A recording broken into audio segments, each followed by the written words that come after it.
กาปราปีเมาเจ็บ ชี้หน้าอย่าชี้หน้าอย่าชี้หน้าเมาอยู่ไหมอย่าไปชี้หน้าที่เมาอยู่ไหมผมจะได้คุยได้ไอ้ตรงเนี้ยมันมีเพิง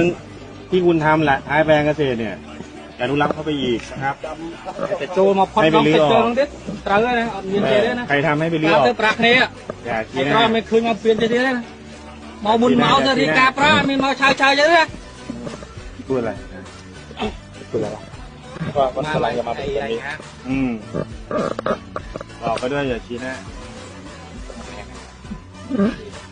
คุยกันดีๆถ้าเมาโนเมามุนไอ้พวกมึงได้จังเขาพี่เมาจะได้ปราบ เอาละเขาเมาตั้งเมาเองพูดมาเลย